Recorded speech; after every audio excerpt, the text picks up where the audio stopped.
So it's half past the hour. Good morning, good afternoon, and good evening, participants. My name is Grace Halla, and I'm in the Mercury lead in the Jet Chemicals and Waste Unit at the United Nations Environment Program. Thank you for taking the time today to join the online COP5 side event on Mercury and vulnerable people, pathways to protection. This event is co-organized by UNEP and the Global Mercury Partnership, seeking to highlight ways in which vulnerable populations are affected by mercury, why their engagement in the formal processes to combat this issue is essential, and through the lenses of 3 Global Environment Facility supported initiatives, how practitioners are currently working to support environmental justice and the rights of vulnerable populations. We have invited and organized a very distinguished panel of leaders and experts. But before I hand over the floor to our moderator, Ms. Susan Keene from Natural Resources Defense Council, I would like to remind you of several housekeeping rules. First of all, for a smooth running of the event, all participants are automatically muted. Please keep your microphones off during the event, unless when you're making an intervention. During the questions and answers section, towards the end, participants that raise their hands will be asked to unmute themselves and able to speak. Secondly, anytime during the event, you can also type in your questions in the chat, which will be monitored. In the event that your questions are not answered, we will do our best to respond after the event.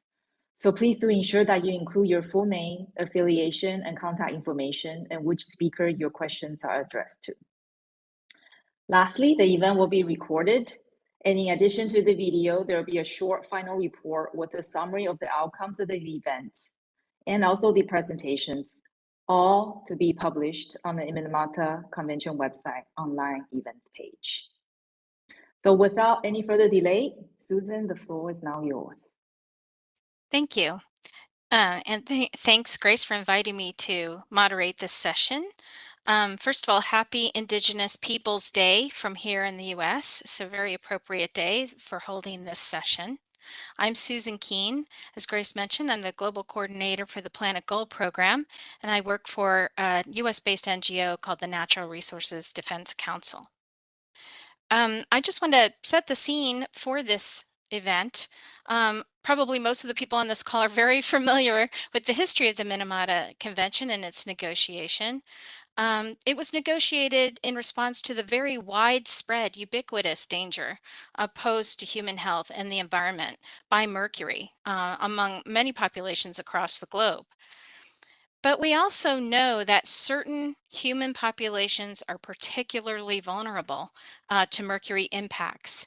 And that might be because of intrinsic biological factors such as gender or age, or gender and age also as at the intersection, but also because of geography, occupation, and other economic factors, as well as cultural practices and norms, especially among Indigenous peoples. So this session will really focus on ways that vulnerable populations are especially affected by mercury. And we will focus on 3 specific sources of mercury as examples. So we'll talk about the primary mining of mercury, which we don't really talk about very much in this space. We will also look at the use of cosmetic products that contain mercury. And finally, the use of mercury in small-scale gold mining.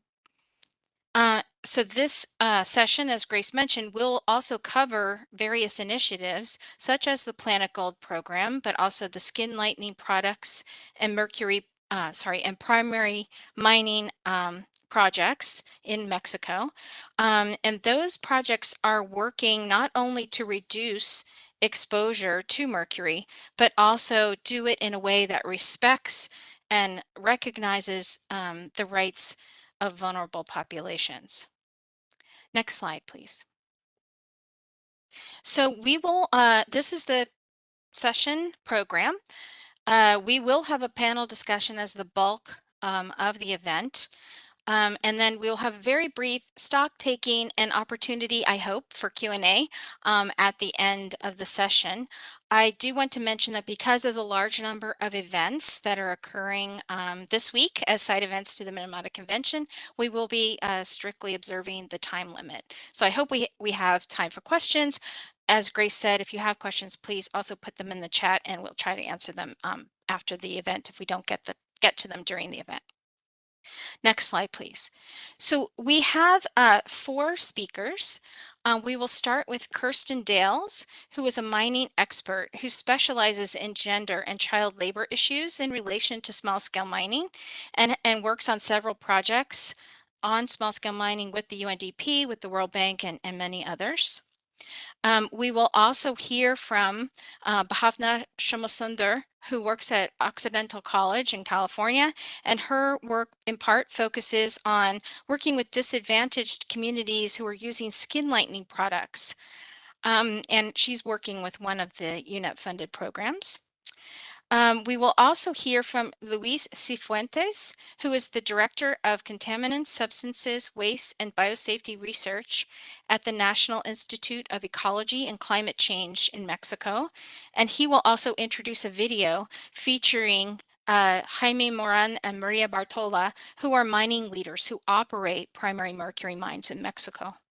And we will also hear from Wilma Chalotog, who is an environmental management specialist at the Environmental and Natural Resource Office in Sagada, who has been cooperating with the Planet Gold program in the Philippines. Next slide, please. So we'll begin with an overview of dimensions of vulnerability, really hearing a good background on this issue, and especially in the context of artisanal and small-scale gold mining from Kirsten Dales. So Kirsten, please begin. Thank you, Susan, and thank you for the opportunity to participate in this side event. So we'll be having a look at setting the stage, so to speak, about dimensions of vulnerability and what that really means. Next slide, please. Dimensions of vulnerability are multidimensional, and these reside at the intersection of a range of factors, being physical, economic, social, and environmental attributes. When we look at vulnerability of women, men, boys, and girls in the ASGM sector, of course, this differs with a range of different contributing factors, but ultimately understanding these factors is how we make meaningful progress. A huge part of this, and really understanding gender identity, which I'll discuss in a moment, is essential as part of understanding what vulnerability really means, and then developing appropriate safeguards. Next slide, please.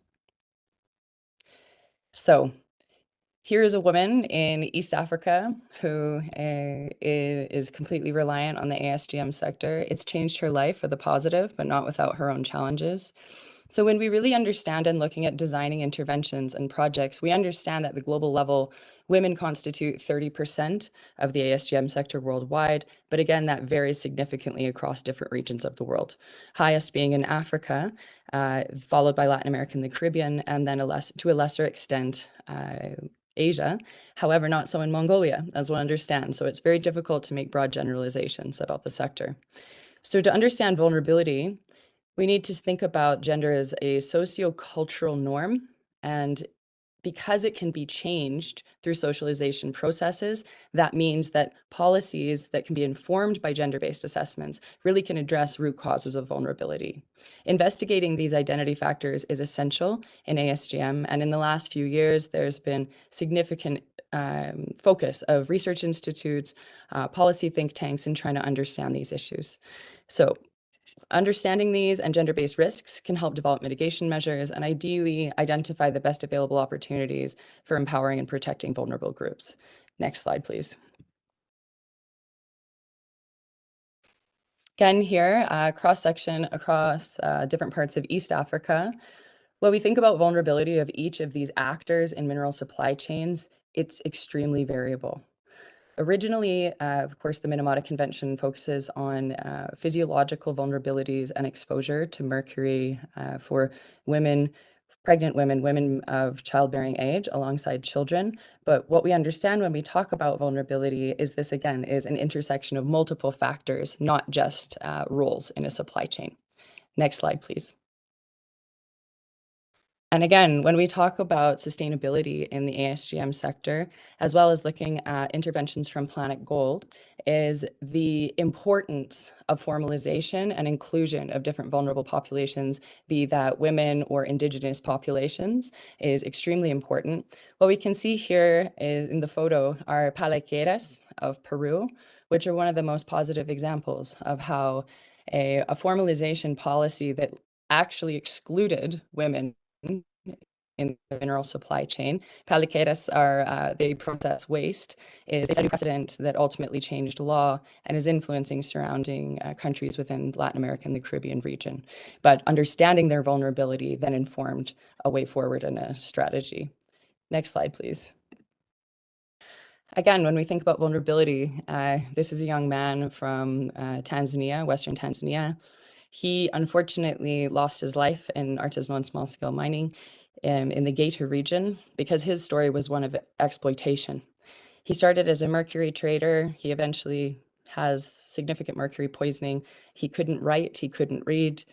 He was a migrant from other parts of the country, and eventually he was exploited, and he didn't understand the risks. And so unfortunately, he lost his life in a pit collapse. So when we talk about vulnerability and mercury exposures, again, in the ASGM sector, it's diversified. Next slide, please.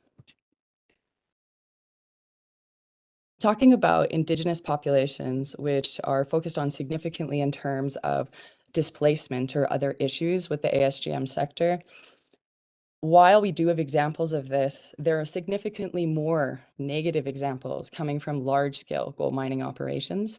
And one example here is we see in Western New Guinea and Indonesia and Papua New Guinea, Indigenous peoples are commonly called Papuanans or Melanesians. So again, as I indicated in PNG, for example, there's significantly more baseline and understanding of how IPs are affected by large scale, and to a lesser extent, not so much on small scale or artisanal. So many of the communities, the picture here is from Progera in Papua New Guinea, their vulnerability for being potentially displaced or engaging in the ASGM sector is not just affected by mercury exposures through fish consumption. It's about episodic water insecurity. It's about poor sanitary conditions. It's about chronic poverty. And this is changing significantly under climate change as natural hazards have really affected these communities, which then is compounded by influxes of small-scale gold miners. Next slide, please. So again, as I mentioned, is that a lot of the discussion around vulnerability has really centered typically around workplace exposures and other sorts of risks. But what the Planet Gold global program and other interventions in the last few years have learned is that all interventions need to be inclusive, but focus on sustainability in the long term. So yes, reducing and where feasible, eliminating mercury use in supply chains is extremely important, but mercury is the entry point, not the end point in long-term sustainability. So many of the most documented risks that we see for ASGM, again, exposure risks, the gendered roles in mineral supply chains that disadvantage women systematically, as well as children, trends in mercury amalgamation and trade, waste picking and reprocessing as the paliqueras, which is a positive example, and then the increasing issue of cyanidation, where women and many rural communities are increasingly exposed to these chemical hazards, which it's not mercury, but it is a significant issue in the sector. Thank you. Next slide, please. And in view of time, this is just an example of a community I've spent a lot of time with. And even though the woman here has mercury poisoning, she supported the education of her 6 children because she thinks that education is the way to not have any form of vulnerability or risk in the sector herself. So that's, again, a positive indication despite her challenges. Next slide, please. And as we know, one of the most publicized issues is the issue of child labor. And when we think about child labor in general in the sector, the root cause is poverty in so many rural communities worldwide, whether that's in Africa, Asia, Latin America, or the Caribbean. And so understanding the baseline in the difference between child labor versus adolescent labor is extremely important, and that all policy interventions really need to recognize that the geographic location of many of these communities and the root cause of poverty means that safeguards it's difficult to establish, but there are some very positive examples so far that I'll get to in a moment. Next slide, please. So this is an example of a woman who is a champion in her community, not only leading the charge in economic empowerment in an area called Sarah Creek, which is a resort municipality of a gold mining region in Brokopondo in Suriname, but she grew up in a very rural area. Mining has been a big part of her family's life and has actually increased access to education and health services that in her community otherwise would simply be impossible. So despite the significant challenges that this community faces, is starting to have the conversation with her peers and contemporaries about not bringing children to the mine site has actually resulted in daycare and other sorts of support services to reduce that risk for children on the mine site. Next slide, please. Okay, perfect. I think we can move on to that one. So this is another example. The point here is that issues of vulnerability surrounding child labor ultimately really require a solid baseline and an understanding of their cultural nuance. This is an example here of Zavhan in Western Mongolia, where just by, again, virtue of location is there's human trafficking within these areas, and many of the interventions focusing around child labor or vulnerability for certain subgroups really does need to take a range of factors, including geography, into account. Next slide, please. And notes from the field, one very positive example, this has been also spearheaded and picked up by the Planet Gold Kenya project with UNDP, is looking at the community-driven intervention of looking at child labor-free zones. So in view of time, and this is being recorded, I won't read this entire slide, but what we see is it's not just a policy intervention, but it's identifying key stakeholders, such as mining shaft owners and pit bosses, who now have been self-policing to reduce that risk of vulnerability for children in the community. Next slide, please. And this is just an example to bring this to a close, is some of the most successful examples of child labor-free zones actually are from Ghana. So this is an example of Ghana here, but what we're seeing is that worldwide, next slide, please, is one of the most successful interventions. It's not a new concept, but it is really touching a lot of ASGM communities very successfully in Ghana, but also many other communities worldwide. So geographically demarcating child labor-free zones is a concrete measure that should be advanced and is in many parts of the world. So thank you, and I know I'm at time, Susan, so I'll leave it there.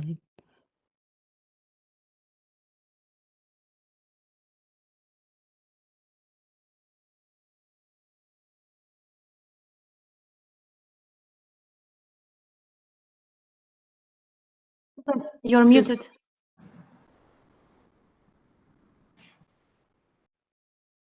Oh. Susan, we can't hear you.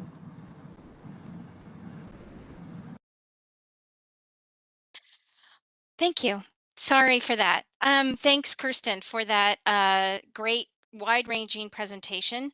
We don't have very much time, but I did want to give you just 30 seconds, if you can, or 45, to reflect on, you mentioned a lot of different measures, the child labor zones, payekeras, etc. How can we get these kinds of good measures replicated and scaled up? What are some mechanisms, policy mechanisms, or just avenues for doing that? Yeah, thank you very much, Susan. It's a good question.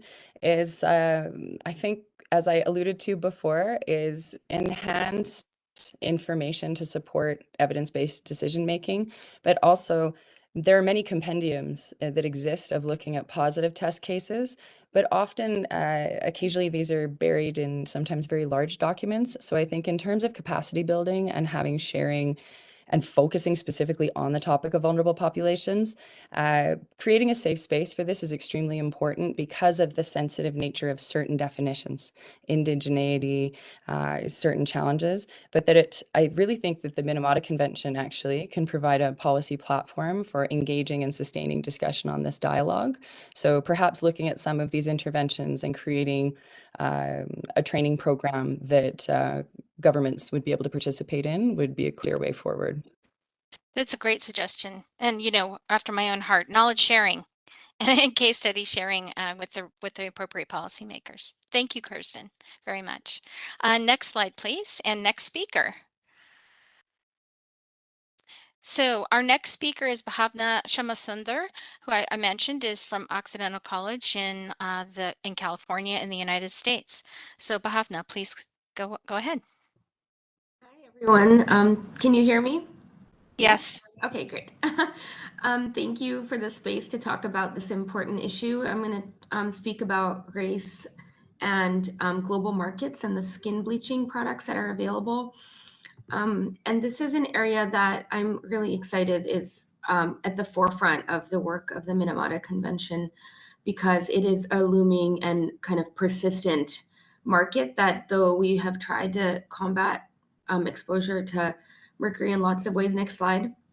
It has been a really hard road because it's sorry, can go back to the last slide. I think I can't see your screen. Okay, so my research is really focused on beauty products and the way that vulnerable populations have been impacted by chemicals in beauty products. And we call this the environmental injustice of beauty. And mercury in skin bleaching products is one really important area where communities of color around the world are disproportionately impacted. There's a reliance on colorism and racist norms of beauty to sell products in what is a largely an unregulated marketplace. It impacts people with darker skin or those who want to achieve a particular skin tone, lighten dark spots, address age or post-pregnancy related skin changes. It's a huge market, and mercury additions are really the worst offender. There are other bad offenders, but we'll talk about mercury here. These chemicals are in products that often have no warning. And so people purchase these products and they actually don't know they're in there. Next slide. So this is a huge $6 billion market and growing. And while there are products that claim to be safe for bleaching, the entire market that allows skin bleaching products to exist creates advertising for achieving lighter skin, and making lighter skin seem beautiful and achievable really opens a market for products that increase the amounts of mercury that are added. Mercury is an effective skin lightener. It works, but it's also really toxic. And as we know, and it's illegal. So there are, products that have been in the market that are, during colonization, post-colonization, were just openly sold, make your skin more beautiful.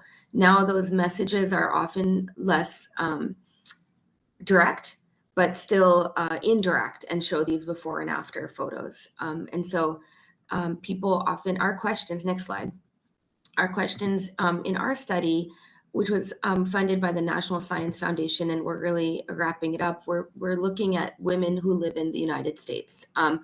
And the US is a global immigrant market, a place which has multiple markets from around the world and people who move to the US from around the world. And we interviewed 70 women who are from many countries, and we're really asking these questions of how and why do women use products around the world, and women are more vulnerable to this use, although men and children of all genders are also vulnerable. So I'll start by saying we looked at women, but this is a global issue that affects men too. What are the main influences? What are the reasons that people use these products? And who do they trust for information about their health?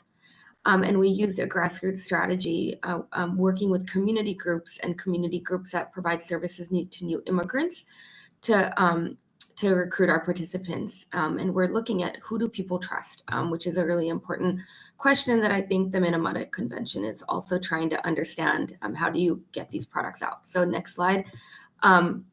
We've spoken to women from countries all these countries that, and this is an issue that crosses borders. Products that are sold everywhere, and there are particular products that are sold in specific countries, but these are then rebranded and repackaged and sold again under a different guise somewhere else. So we see products all over the world, and they look similar. They come from similar places, but they have a different label, and it's hard to track. Next slide. So one of the things that we have thought a lot about is our participants feel that racism and colorism shape their personal and family experiences, but also shape their economic outcomes. This is important. There's a lot of data that the perception that people with lighter skin have better life chances, economic and social, is actually borne out. So the evidence is also the case that people do experience economic mobility when they're lighter skinned. And this kind of racism and colorism is at the root cause of the addition of mercury into skin bleaching product. And so this is a root cause issue that I think we need to take on. There's a why also in the health hazard perceptions, there is a widespread lack of knowledge about skin lightening products. And people believe that if something's on the market, it's safe. It's de facto safe. If it's sold in their store or it's sold in online, people think that they can buy it and they can trust it.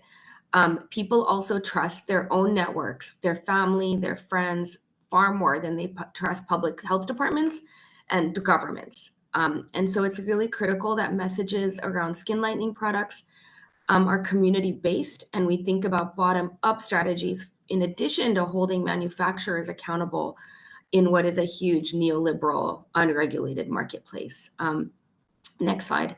And the ban on mercury and skin lightening products at the Minamata government scale should recognize that government action is critical and also work with groups that think about root causes. So we have in our own 70 women, I think that's a very small group. We have set 391 unique mentions, 314 unique products, and 222 brands of skin lightening products mentioned. It's a moving market, and currently the effort is won by public health departments or local governments to test things they find on the shelf and to remove them one by one. This is an untenable strategy in what is a huge, huge marketplace. And so we need a new strategy. Next slide. Because one of the problems is that mercury has been found in all of these creams. These are creams that are posted on public health department websites that women in our sample used. And they have been found to be mercury added. It's added at the point of manufacture. It's sometimes contaminated by a second party vendor. And the ability to sell a product that's a fade cream or a bleaching cream creates an opportunity for illegal sales. And so the market itself, the availability of skin bleaching creams is a singular problem. Being able to sell anything that's called this creates a problem of an illegal market. Next slide. And online shopping is one important and largely unregulated area. Today, you can go on eBay, Amazon, and other sites and very easily purchase a mercury available cream. People do it every day. Advocates do it every day and test them, and they're available. You pull them off the shelf and they're available the next day. These online vendors have not been held accountable, and these are also broadly available. When I was in Geneva last February, there was a store that sold illegal products in Geneva. They're everywhere, and if you think you're in a country where they're not for sale, you're wrong. They're really everywhere. All right, last slide. So what can we do? What are the steps that we can take at the Minamata level? There's a 1 part per million mercury threshold allowed by the convention. It should be removed. Mercury should not be allowed. There's no safe level. It should not be allowed in any personal care products. It's dangerous. We need to hold online vendors responsible for illegal sales. We need to think about this issue not as only a chemical hazard issue, but a racial justice and environmental justice issue. Communities are targeted and marketed to by beauty manufacturers, and marketing and advertising of these products should be illegal. And there should be enforcement and collaboration across governments. And the African regional community is proposing an amendment to COP5 with the Zero Mercury Working Group, and I suggest adopting it. That's it. Thank you. Great. Thank you. Thanks, Bhavna. I have a quick question. This was also sort of raised by one of the people in the chat. So thanks for this great slide suggesting different measures that can be taken. So having a strict approach to mercury, perhaps also maybe labeling and making sure people understand that these contain dangerous products. But I was very taken by the comments that your interviewees said about their interest in having skin lightening products, and one of them even said, I don't really care about the health implications. I need light skin. How do you view, what are measures that can be taken to maybe just generally talk about the racial bias and the racism of this issue? Because it seems to me, even if you ban it, as you said, there's lots of illegal products on the market. So whether you ban it or not, people will still seek it out if there's a demand. You know, this is a good question. I think that there must be an effort when we ban mercury. We do ban it. We do hold manufacturers accountable.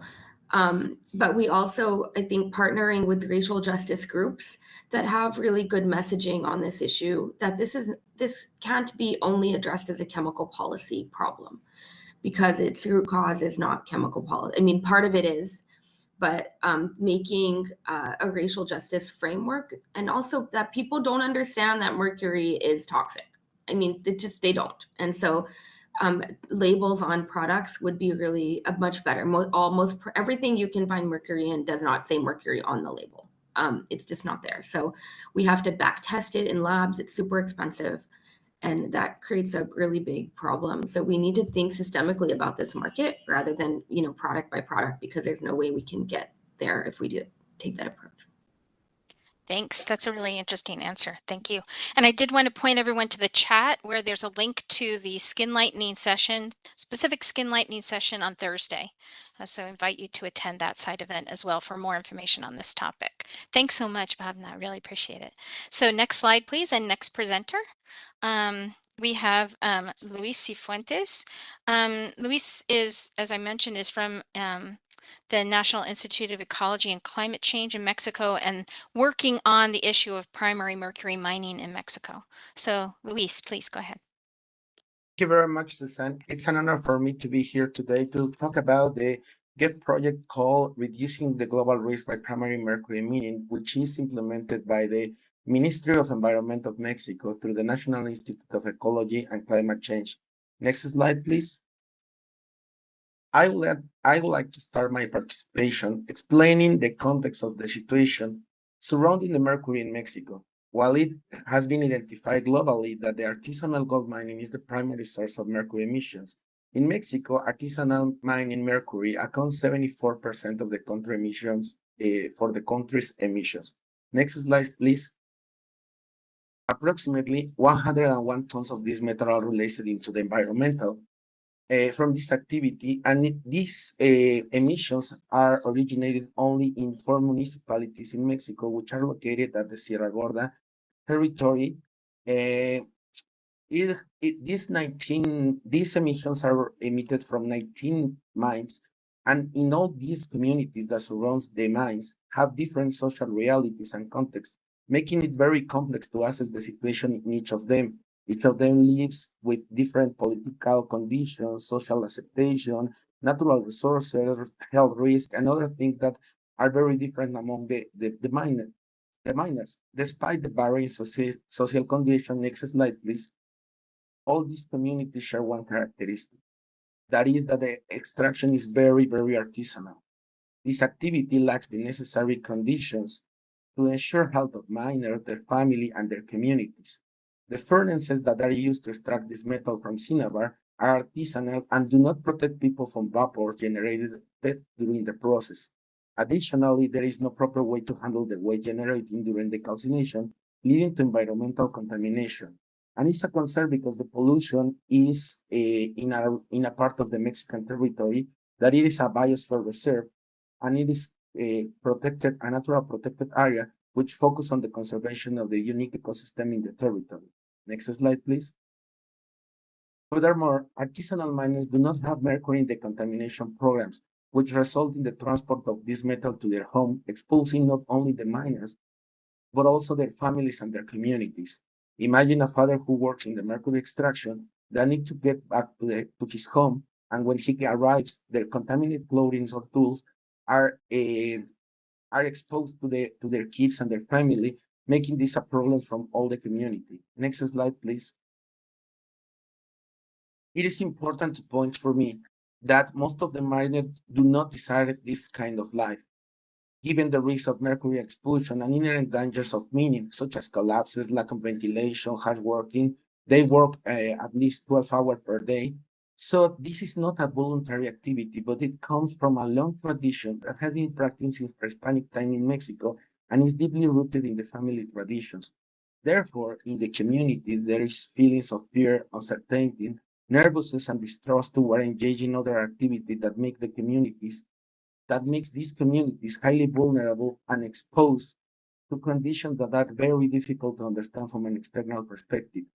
This has produced in conditions such isolation, limited opportunities in the territory due to the natural conditions, insecurity and migration that have isolated these communities from the rest of the society and hindered their personal and familial development and dreams and opportunities to access to alternative mercury-free activities.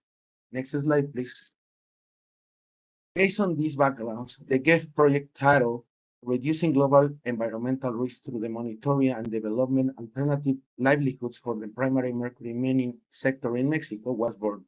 This project was initiated in 2021 and aims to provide the necessary condition for this vulnerable population sector to transition for alternative economic activities that will allow them to leave primary mercury mining and access well-being for miners and their community. The project has already presented to the miner not to only hear the concerns about the mining, the mercury mining, but also their needs and from an inclusive and gender perspective, establish the activity that will be promoted in the region. So, in this regard, I would like to share a video from one of these 19 communities which faces isolation from the rest of the municipality due to this particular situation and make them more vulnerable to the mining of mercury. So through this video, we will be able to have a closer perspective of the challenges that miners have to face in their daily lives. Please.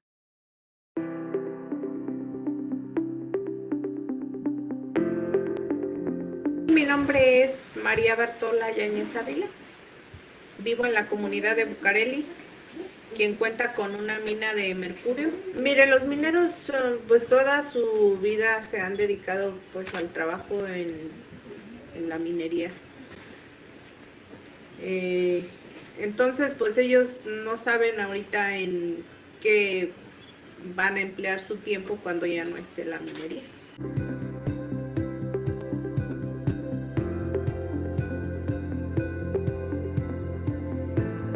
Bueno, es un tema que sí trae bastantes dudas, sobre todo al principio, porque no sabíamos cómo iba a ser la reconversión.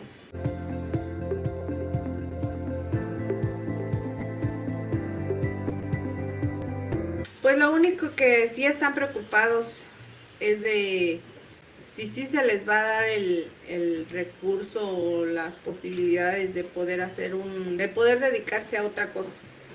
Porque la principal petición, es la carretera, ya que nuestra zona es una zona muy lejana de la carretera pavimentada. Es prácticamente que 28 kilómetros, en lo que para nosotros se nos dificulta poner un negocio. A lo mejor ellos mencionan que no pueden poner una fonda o no pueden poner una tienda, no pueden poner no pueden invertir en un negocio que sea para vender a las personas, porque si no hay personas, ¿quién compre? Pues cómo va a florecer ese negocio.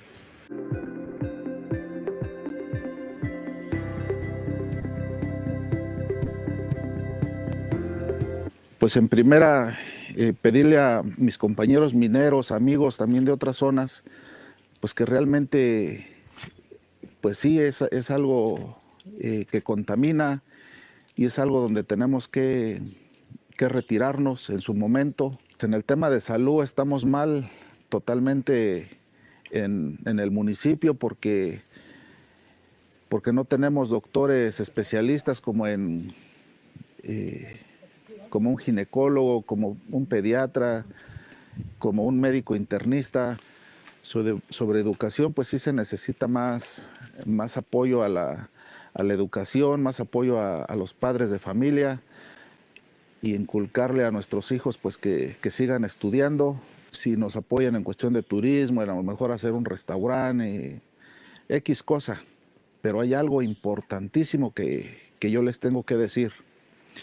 Así nos puedan dar 10, 15 proyectos productivos a esta zona. Si el camino no está pavimentado, esos proyectos serían echados a la basura, no tendrían sustento, no tendrían éxito.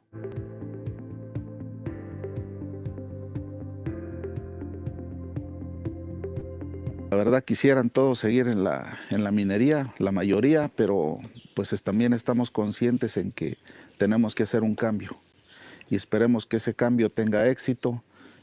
Y pues lo que sí pedimos de todo corazón es de que el camino se pavimente para que todos esos proyectos que se van a hacer o a lo que nos vamos a dedicar tengan éxito. Well, thank you for the video.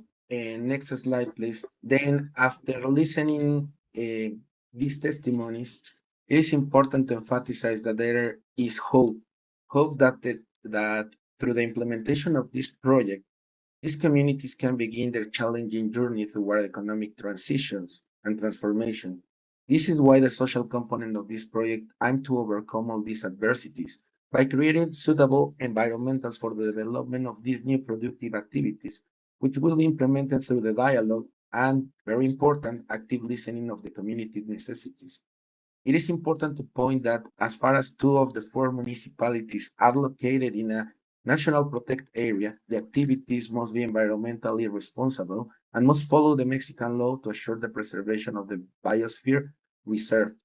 Next slide, please. Finally, we expect that the benefits of these activities will result in new economic activities, improved quality of life, dignified and honest work, better health for miners, their families, their communities, environmental protection and preservation of regional resources, a strong economic for their families, reduction in migration from these communities to the US, and the most important thing, the empowerment of the communities in their life decisions. Next slide, please. I would like to finish this presentation making that or emphasize that the transformation of primary mercury mining towards a mercury free world will only be possible with the active participation and active listening of all the community's necessities in Mexico. Thank you very much for your attention. Thank you very much, Susan. Thank you, Luis. That's a really tough job you have there, and uh, great project to try to address this important issue. I have one quick question. I noticed that you also talked about monitoring of mercury, and I wonder if there's any attention being given to the residual legacy mercury contamination that surely exists in these mining communities since they've been doing it historically.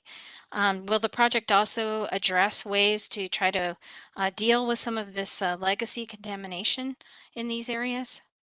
Yes, Susan.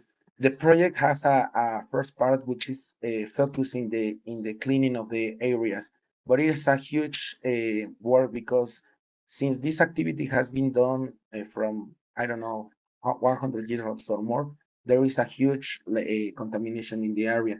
But we're working in order to create a program for cleaning the biosphere reserve to provide a ecosystem the necessity to recover themselves.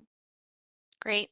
Fantastic. Thanks so much for that great presentation. I know there was some difficulty with the video. I think there's maybe some way we could post the video separately when all the materials are posted from the event on the website. So you'll be able to see it without some of the technical difficulties. All right, our final panelist, certainly not least, is Wilma Charlotog, who is the environmental management specialist in the Sagada Province Environmental and Natural Resources Office, and she has been working with Planico Philippines on artisanal small-scale gold mining in Sagada. So Wilma, please go ahead. Okay, thank you, Mom. My presentation is about the artisanal and small-scale gold mining in Sagada, balancing prosperity and preservation. Next slide, please. Sagada belongs to a fifth-class municipality located in Mountain Province, in which agriculture serves as the primary livelihood of the people. Tourism also contributes significantly to the local economy of the municipality. It is predominantly inhabited by indigenous people called Aplike Indigenous Community. Artisanal and small-scale gold mining commenced in 1970s. Now, can we, okay. ASGM statistics in Mountain Province. There are two pending applications for people's small-scale mining areas or the Minahang Bayan in the province, with the one formal operation currently active in Sagada, covering an area of 10 hectares, held by the Northern Sagada Barangay Small-Scale Miners Association Incorporated, or the National or the Northern Sagada Barangay Small-Scale Miners Association Incorporated. NSBS is MAI. And when we go back again to the previous, okay, with having a member of 263 composed of 233 males and 33 females. And now can we proceed to the next slide, please? There are challenges faced by the IP miners in mercury pollution. In Sagada, mercury use commenced in 1970s, but ceased in the 1990s as a result of a community agreement prohibiting the use of chemicals. We know very well because in Sagada, the nearby barangays wanted to be consulted first, or if they are using the miners use chemicals, they must have to consult the nearby barangay so that they can mitigate their using chemicals so that it will not affect the communities. The challenge here is the utilization of mercury by small-scale miners in adjacent areas that might influence also the miners in Sagada. Another challenge is the complex procedures and requirements in securing or informalizing the mining operation in the province, like the pre-prior informed consent process for indigenous miners, who are also miners themselves. Can we, next slide, please?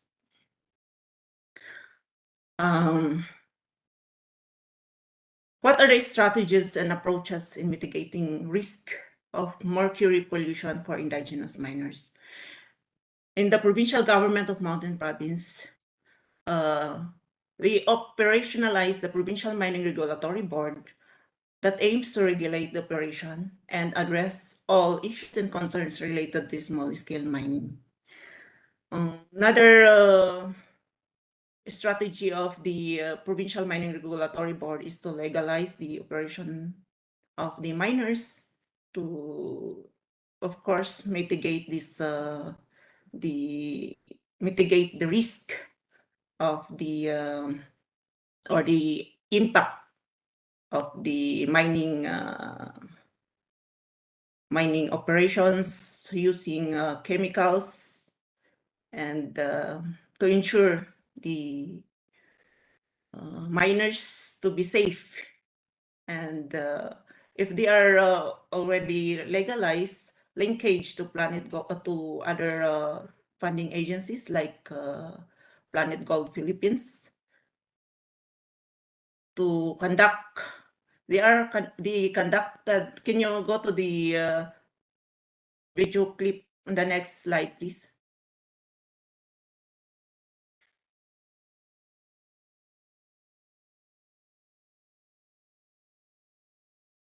In collaboration with the Planet Gold Philippines, the PMRB and the Planet Gold conducted consultation to the communities, and they also provided the IEC materials to the stakeholders to different stakeholders and involve them in the discussion and the in addressing like the conduct of Minamata convention sessions. Like that, the women participating in the discussions and the reading the materials being distributed to them.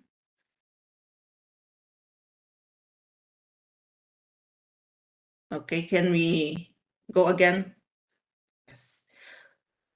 What are the key considerations in engaging indigenous miners in addressing mercury pollution? Of course, social acceptability, respect of the IP rights, and stakeholder-led support are the foundations for initiating and sustaining projects. Another is the holistic approach in project implementation through balancing economy benefits with community concerns. And of course, involvement of the indigenous community members at every stage of project implementation. This is very important because the voice of the people, particularly living in the indigenous cultural communities, is very needed in the implementation of such a development project. Next slide, please. Thank you. That ends my presentation. As short as that, considering our time. Yes, Thank you. and thank you for being so considerate of our time. We do have 9 minutes left, and I do want to turn to questions from the chat. But before we do that, Wilma, I thank you for this presentation about the process of consultation, which of course, we're very interested in that consultation process for communities generally, but especially for communities of Indigenous peoples who have special rights under FPIC and UN DRIP. In this case, the miners themselves are the Indigenous population. Is that correct? Did I catch that right? Yes. Yes. So that's a bit of a twist on the situation. Can you talk about what, you showed the video of the consultation process that happened. What kind of structures or mechanisms do you have for ongoing consultation with this community? Because as we know, FPIC is not just a single point in time, right? It's over time, you have to make sure that the community gives ongoing consent to the work that's happening. Can you talk about your overall and continuing engagement with the community? Yes, ma'am. Because as FPIC means this refers to the right of the indigenous peoples to give their consent to any projects or activities to be implemented in their communities. And of course, a series of consultation to be conducted in their area with participations of different stakeholders involving the IP representative, indigenous peoples I mean their leaders, IP chieftain, are the what we call here in the Philippines, punong barangay or the barangay chairman to be there because they will give their consent or their certifications that because if you conduct consultation, this must be documented and with the attendance of the attendees, of course, with the pictures, because this can be verified by the personnel of the National Indigenous Peoples Commission. If if they really consulted the people in the community and if they really accepted the project that is going to be implemented in their area. Yeah, so lots of checks on that. That's great. Thank you. Thanks a lot on that great presentation. And to all of the speakers for such a really interesting and varied presentations on these issues. And I do just one reflection that, what we heard time and again is a lot of this, there are measures that can be taken through chemicals policy, but it's a bigger question than mercury. I mean, these people are vulnerable because of their status, economic status, gender, etc. And so these broader social interventions, including respecting the rights of Indigenous peoples through their mechanisms, making sure that there's a lot of education, a lot of consultation, different kinds of education around beauty standards. I mean, there's just so much social context to the use of mercury that needs to be taken into consideration. And thank you for the examples of everybody from everybody of how some of those might be quite successful. We have 5 minutes left. I do want to take at least one question from the chat before I give the panelists one final moment to reflect. So one question, two questions actually from Evan Granite, one on primary mercury mining and one on ASGM in the Philippines. The primary mercury mining, the question is, would an international standard on the just production of metals help with the project that you are implementing on primary mercury mining? So that's Yes. to you, Luis.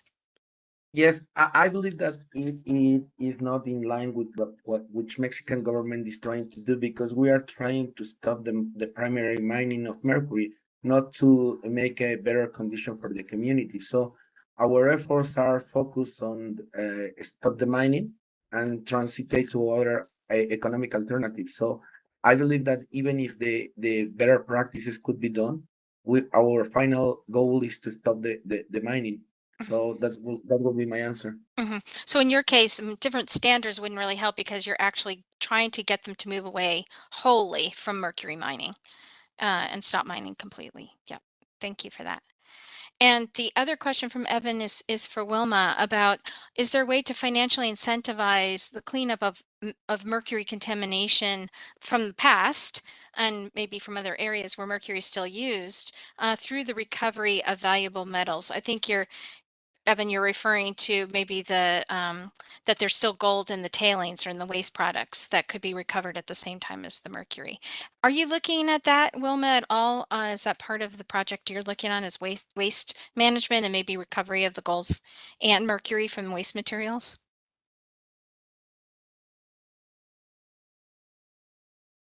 Sorry, you're on mute, I think. The waste materials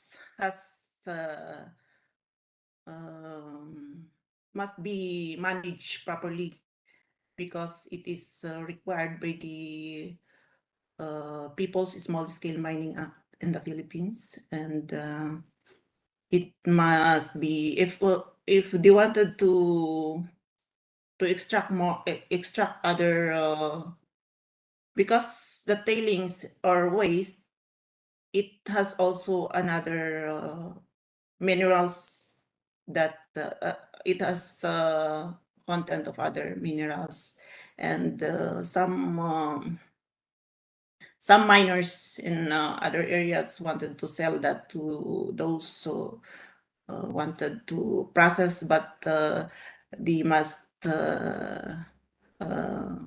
ensure that it will be processed with a legalized processor.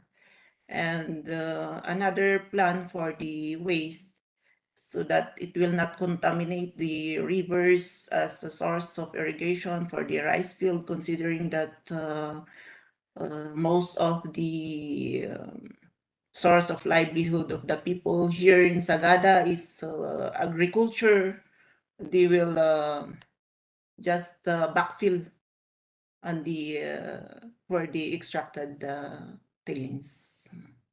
Okay, so sometimes they want to sell, but it has to be done environmentally safe way. And in other cases, they'll just bury them so that they don't contaminate the rivers. Yeah. Yes. Great. Thank you.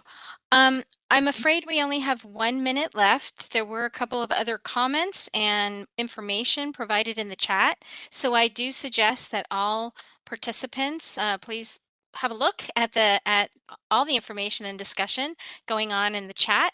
Very useful. And again, I want to extend our great thanks to all of the speakers for providing such an interesting and varied presentations and discussion. And we welcome all of these reflections on how to protect vulnerable populations from mercury exposure. So thank you very much. I think we will close it there. And I really recommend that participants avail yourselves of other Mercury side events that are going on this week as part of the Minamata convention run up to COP5. So thanks very much to everyone. Thank you. Thank you. Thank you. Thank you. everyone.